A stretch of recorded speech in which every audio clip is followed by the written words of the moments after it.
तो गाइज आज मैं एक्सप्लेन करने जा रहा हूँ बुक ऑफ एस्पर का एपिसोड नंबर 586 को, जो कि काफी ज्यादा अमेजिंग होने वाला है। इसलिए पहले ही वीडियो को लाइक शेयर कमेंट सब कुछ कर डालना। एंड बाकी जिन लोगों ने अभी तक इसका पिछला एपिसोड नहीं देखा है तो मैंने उस एपिसोड का लिंक इस वीडियो के नीचे डिस्क्रिप्शन में दे दिया है, आप लोग जा करके पहले उस एपिसोड को देख लीजिए। बाकी तो जिन लोगों ने ऑलरेडी देख रखा है तो उनके लिए शुरू करते हैं हमारा आज का ये वाला एपिसोड। तो अब इस एपिसोड की स्टार्टिंग में मैं वो किंग को दिखाया जाता है जो कि ज़ूफ़ेन की सोल फॉर्म को देखने के बाद तो काफी ज्यादा हैरान और परेशान हो गया होता है। काफी ज्यादा शौक होते हुए कहता है कि ये तो एक ड्रैगन सोल है। इसके बाद में हमें वापस से अंदर सुमेरो वर्ल्ड का सीन दिखाया जाता है कि दोनों ही अपोनेंट अपनी अपनी सोल फॉर्म को रिलीज कर एक दूसरे के सामने खड़े होते हैं। क्योंकि अब ज़ूफ़ेन की इतनी ज्यादा खतरनाक सोल फॉर्म को देखने के बाद तो टाओ की भी बोलती बंद हो गई होती है और वो कुछ पल के लिए शांत खड़ा रह जाता है। और फिर वो चिढ़कर के ज़ूफ़ेन से चिल्लाते हुए कहता है कि सीरियसली ज़ूफ़ेन, क्या तुम इसे कायरता कहते हो? तो फिर मेरे भाई मुझे ये बताओ, जब तुम्हें आगे के सभी परिणाम पहले ही पता है, लेकिन फिर भी आखिर तुम ऐसी बकवास भरी बातें कैसे कर सकते हो? क्योंकि वैसे भी हेवन ड्रैगन सोल के साथ में तुम्हारे लिए ऐसा कुछ भी नहीं है जो कि तुम ना कर सको। तुम्हारी ये सोल फॉर्म ऑलरेडी सभी सोल्स की बाप है बाप। पर आखिर इतने ज्यादा दिखावा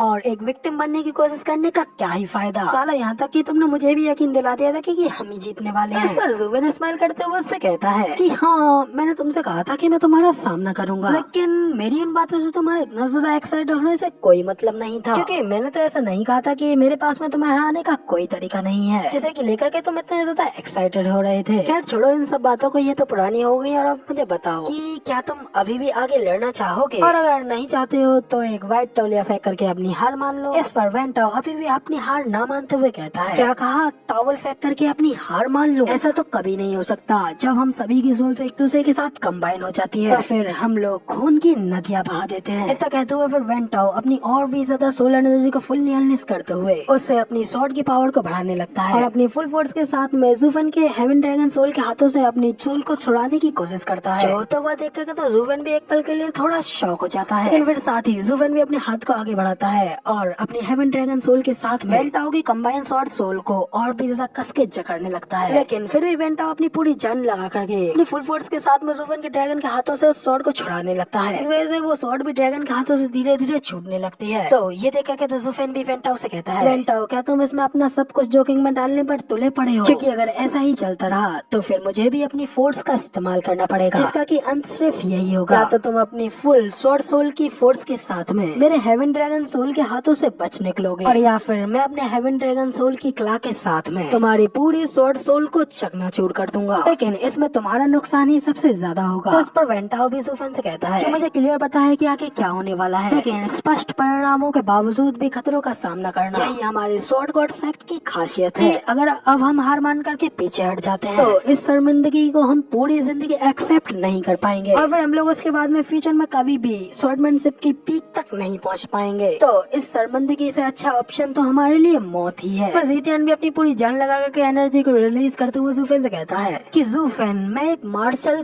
कट्टरपंथी हुआ करता था और सिर्फ केवल यही जानता था कि जीतने के लिए सिर्फ और सिर्फ ताकत की ही जरूरत होती है, न कि आगे बढ़ने की किसी भी पाथ की। लेकिन अब जब मैं स्वॉर्ड गॉड सेक्ट का हिस्सा बना तो तब उसके बाद में मुझे फाइनली मेरे पाथ के बारे में पता चला। इसलिए मेरी आज की इस फाइट में मैं तुम्हारे लिए नहीं लड़ूंगा, बल्कि वापस बिना पीछे मुड़े मैं सिर्फ और सिर्फ अपने पाथ को ही चुनूंगा। ज़ीटियन की इस बात के ऊपर उसके बाकी के सभी डिसाइपल्स भी काफी ज्यादा मोटिवेट हो जाते हैं। फिर वो सभी भी अपनी पूरी जान लगा करके अपनी एनर्जी को रिलीज करने लगते हैं और चिल्लाते हुए कहते हैं कि हाँ, हम लोग कभी पीछे नहीं हटेंगे। तो फिर अब इस पर ज़ूफ़ेन भी अपनी हल्की एनर्जी को रिलीज करता है और फिर अपने एक गंभीर लुक के साथ में उनसे कहता है कि अब अगर ऐसी बात है तो मैं सिर्फ तुम लोगों से पीछे हटने के लिए आग्रह ही कर सकता था, मगर इतना कहते ही फिर ज़ूफ़ेन अपनी मुट्ठी बंद करता है। इससे ज़ूफ़ेन का हेवन ड्रैगन भी अपनी क्ला के साथ में उस स्वॉर्ड को अपनी क्ला के नाखूनों के साथ में दबाने लगता है और स्वॉर्ड में भी हल्के हल्के स्क्रैचेस आने लगते हैं। इसका के बैकलैश यहाँ पर उन सभी लोगों को भी लगता है। वो सभी लोग भी इंटरली घायल होते हुए खून खांसने लगते हैं, जबकि अब इधर ज़ूफ़ेन की हेवन ड्रैगन सोल उस स्वॉर्ड सोल फॉर्म को पूरी तरीके से अपने अंदर जकड़ लेती है और फिर ज़ूफ़ेन एक पल के लिए रुकता है और सीरियसली उन लोगों की ओर देखने लगता है। इसके बाद फिर ज़ूफ़ेन इस सब खेल को यहीं पर खत्म करने के लिए उन लोगों के ऊपर अपना आखिरी हमला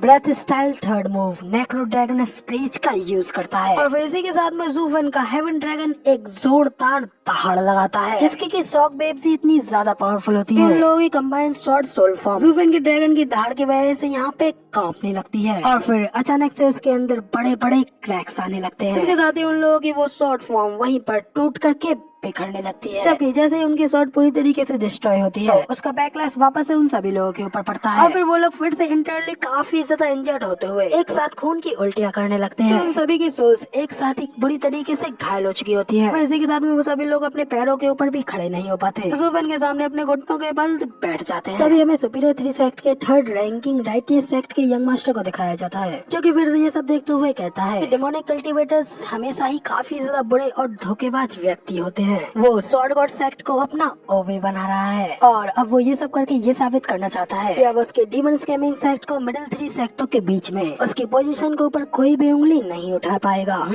साले नीच कमीना दानव की पैदाइश। तुम लोग भले ही दूसरों की आंखों में धोखा देने में सक्षम हो सको, लेकिन तुम लोग मेरी आंखों में धूल झोंकने में कभी कामयाब नहीं हो पाओगे। और अब जब स्वॉर्ड गॉड सेक्ट अपने आंसू बहाने पर मजबूर हो जाएगा, जिसके बाद में इस तरीके से हमारे एक और राइटियस सेक्ट का इस तरीके से खात्मा हो चुका है, तभी उस यंग मास्टर का साथी उससे कहता है सीनियर ब्रदर, हाँ आप बिल्कुल सही कह रहे हैं। तभी वो भी उनसे कहता है कि हाँ मेरे बिना हमारे सेक्ट में भी अगर मैं नहीं होता तो हमारा सेक्ट भी उन डेमोनिक पाखंडियों का आसान शिकार बन जाता। इसलिए मैं उनसे कहता रहता हूँ कि वो डेमोनिक कल्टीवेटर्स के संपर्क में बिल्कुल ना आए, और स्पेशली तौर पे तो अल्टीमेट क्लैरिटी सेक्ट से, जो कि सुपीरियर 3 सेक्टों का टॉप सेक्ट है। उन लोगों को तो जल्द से जल्द सभी डेमोनिक कल्टीवेटर्स को जड़ से उखाड़ फेंकना चाहिए, मगर लेकिन उसकी जगह पर वो लोग तो साथ में उसके पीछे खड़ा उसका साथी उससे कहता है कि सीनियर ब्रदर प्लीज अपने आप को थोड़ा शांत कीजिए, क्योंकि बेहतर रहेगा कि हम लोग सबसे पहले सुपीरियर 3 सेक्टों के हेड बन जाएं। इसके बाद हम सभी राइटियस सेक्टों के लिए एक आदर्श बन पाएंगे। स्पेशली तौर पर तो वो वेस्टरलैंड का सबसे बेस्ट डिसाइपल का टाइटल, वो टाइटल सिर्फ और सिर्फ हमारे सीनियर ब्रदर के लिए ही अच्छा रहेगा,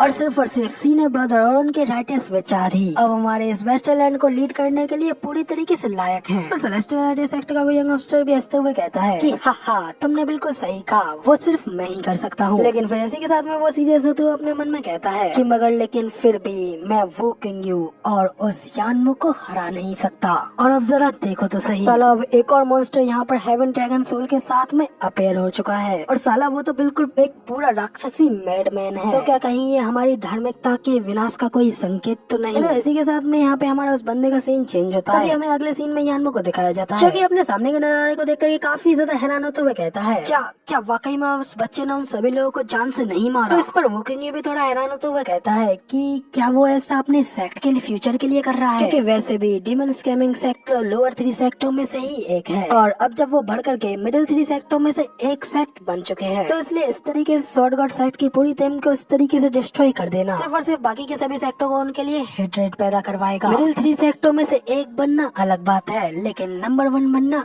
अलग बात है, क्योंकि एक नंबर 1 प्लेस को बनाने में काफी ज्यादा समय लगता है। चाहे तुम्हारे पास में डबल ड्रैगन मैनर के कितने ही रिसोर्सेज क्यों ना हो, इसमें समय लगता ही है। तो इस पर यानमू भी कहता है कि हाँ मुझे लगता है कि एक सीधा साधा डिसीजन है, मगर लेकिन जब वो मेरे सामने था तो तब तो उसने कोई परवाह नहीं की थी कि मैं कोई सुपीरियर 3 सेक्ट से हूँ या फिर कहीं से भी। तो फिर आखिर अब वो एक मिडिल 3 सेक्ट की परवाह इस तरीके से क्यों कर रहा है? और इससे भी अधिक डेमोनिक कल्टीवेटर्स हमेशा ही अस्थिर और जल्दबाज माने जाते हैं, और जब वो कहते हैं कि वो हमला करेंगे तो वो ऐसा ही करते हैं। तो फिर आखिर उसने बीच में इस तरीके से अपनी ट्यून क्यों बदल ली? और जहाँ तक मैं जानता हूँ तो वो उन्हें मारने के लिए बिल्कुल भी इच्छुक नहीं था, इसके अलावा और कुछ भी नहीं। तो वो क्यों कहता है कि क्या आपको ऐसा महसूस नहीं हुआ डेमोनिक कल्टीवेटर के रूप में उसकी हत्या करने की प्यास को बाहर निकालने पर उसे उस प्यास को पूरी तरीके से शांत करना होता है, वरना उसकी वो प्यास उसे ही दबा देती है और उसके खिलाफ काम करने लगती है, जिससे कि उसकी सोल को भी काफी ज्यादा नुकसान पहुंचने लगता है। उसने ब्लेड उनके गले पर रख दिया, लेकिन फिर भी उसे उसको घुमाने का मन नहीं किया। मगर लेकिन आखिर कब से डेमोनिक कल्टीवेटर्स इतनी आसानी से अपनी ब्लड थ्रस्टी खून की प्यास को वापस ले सकते हैं?